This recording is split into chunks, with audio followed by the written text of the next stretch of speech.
Karibu mkoani Pwani. Ndiyo, huu ni mkoa wa Pwani. Mkoa wa Pwani ni moja kati ya mikoa 31 ya Tanzania.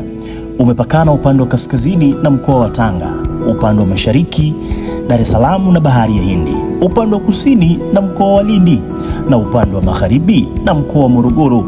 Ndiyo, Pwani ina jumla ya kilomita za mraba 32,407 na idadi ya wakazi wapatao 2,224,947. Hii ni kwa mujibu ya sensa ya mwaka 2022. Mkoa wa Pwani ni maarufu kwa shughuli za utalii, ndiyo, hususani katika mji wa Bagamoyo, kisiwa cha Mafia na hifadhi ya taifa ya Saadani, na makao makuu ya mkoa huu yapo Kibaha. Mkoa wa Pwani una jumla ya wilaya 8 ambazo ni Bagamoyo, Chalinze, Kibaha, Kisarawe, Mkuranga, Mafia, Rufiji na Kibiti.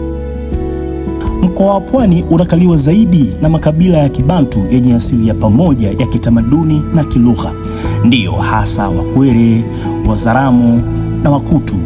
Lakini yako makabila mengine yanayotimiza idadi ya makabila 7 yanayopatikana katika mkoa wa Pwani, ambayo ni Wandengereko, Wadoe, Wazigua na Wanyagatwa.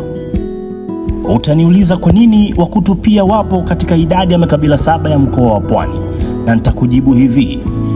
Pwani na Morogoro zinapakana, na Wakutu wanapatikana pembezoni mwa mkoa wa Morogoro, lakini pia wanapatikana pembezoni mwa mkoa wa Pwani.